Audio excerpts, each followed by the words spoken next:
আসসালামু আলাইকুম। সবাই কেমন আছেন? আজকে আপনাদের সাথে লাউ দিয়ে মুরগির হাড্ডি রান্নার রেসিপি দেখাবো। সবাই জানাবেন কার কার এটা পছন্দ। তো কেটে কুটে নিয়ে গেলাম কলপারে, নিয়ে ধোয়ার জন্য আর কি কুটি আর এগুলো দিয়ে রান্না করব। এগুলো যখন কুটে রাখছিলাম তখন ধুয়ে রাখিনি অবশ্যই, এই জন্য এখন ভালো করে ধুইতেছি। এগুলো দিয়ে ওই লাউ দিয়ে রান্না করব। রক্ত বের হচ্ছে, তো ভালো করে ধুয়ে মুরগির ভিতরে রাখতেছিলাম। ধুয়ে তারপর যতক্ষণ ধুবো যতক্ষণ মানে রক্তটা না কমবে, তো 3-4 বার ধুইলেই রক্তটা বের হয়ে যায়, তো তার মুক্তি হয়ে যায়। তো এখানে এটা ধুইতেছিলাম, লাউ একবার ধুয়ে তো ওই জায়গায় রাখছি, লাউ রেখে তারপরে মুরগিটা ধুইতে এসেছি। তো ধুয়ে আমরা আবার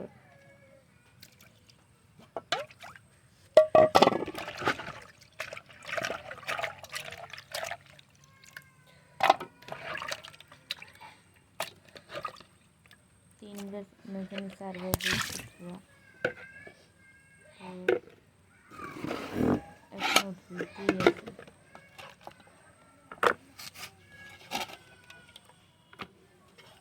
একা একা মানে হাতে তো ফোন নাই, মানে হাতে কেউ করার জন্য ভিডিও করার জন্য মানুষ নেই, এই জন্য এক হাত দিয়ে ভিডিও করি আর এক হাত দিয়ে ধুই, অনেক কষ্ট হয় আর ক্যামেরাটা অনেক কাঁপে।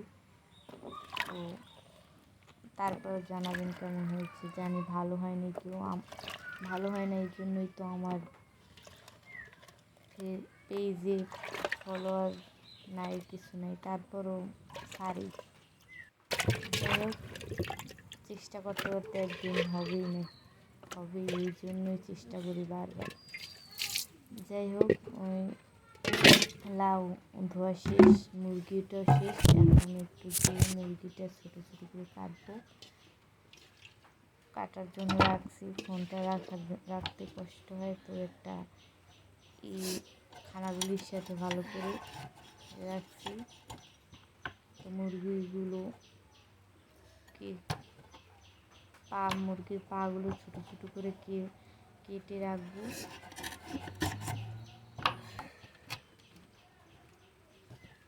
কেটে রেখে এইটুকু হয়েছে, তো এইটুকু দিয়ে রান্না। এখন এসে দেখি ছাই উঠে নেই, তো এই ছাইগুলো উঠে তারপর আগুন ধরাবো, এই জন্য লাকড়ি দিয়ে দিচ্ছি।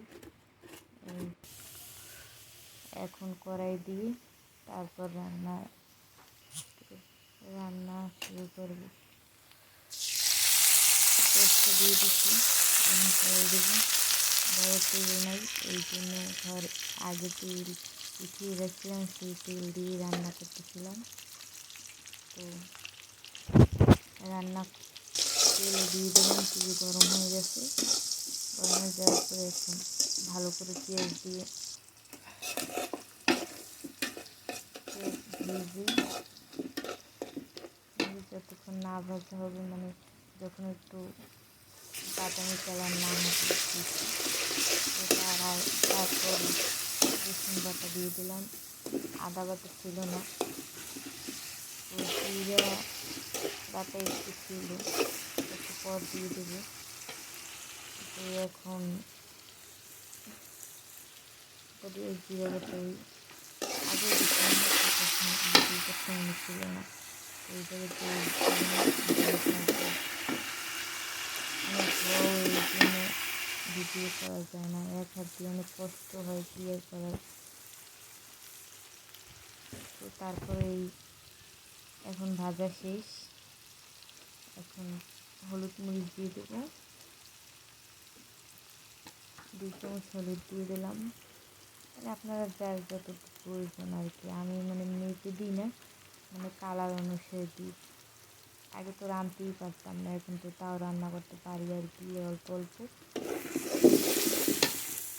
তো একটু ঝাল খাবো, আমরা আবার ঝাল পছন্দ করি দুইজনই।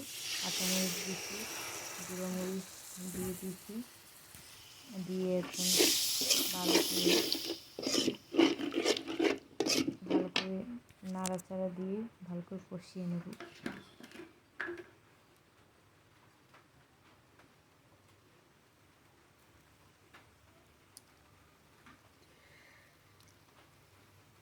লবণ দিতে ভুলে গেছি, তো এখন দিলাম লবণ দিয়ে দিলাম।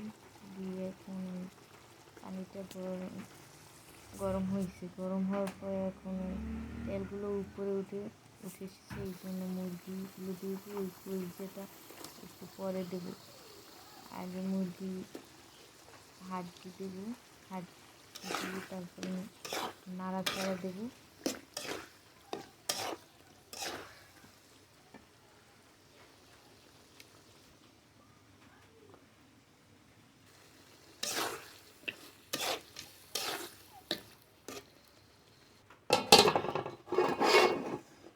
নাড়াচাড়া দিয়ে একটু ঢেকে দেবো।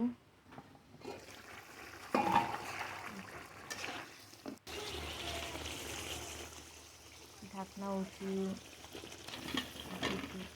এটা কষানো হয়ে গেছে, তো তারপর লাউগুলো দিয়ে দিলাম। লাউ একটু বেশি হয়ে গেছে, এই জন্য কড়াইতে হয় না, তো প্রথম দিয়ে একটু করে নাড়াচাড়া দিয়ে তারপর পুরোটা দিয়ে দিলাম, দিয়ে তারপর নাড়া দিয়ে তারপর ঢাকনা দিয়ে ঢেকে দিলাম, যাতে নাড়া দিতে কষ্ট না হয়। তারপর নিচে ঢাকনা উঠিয়ে দেখি নিচে লাগছে,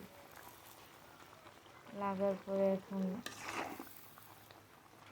একটু পানি দিয়ে দেবো, যাতে নিচে না লাগে। পানি দিয়ে তারপর ঢেকে দেবো আবার।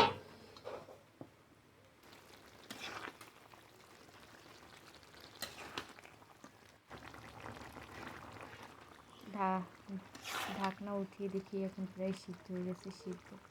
মানে এখন রান্না পুরো কমপ্লিট, সময় লাগে না, সিদ্ধ হইতে সময় লাগে না বেশি লাউ।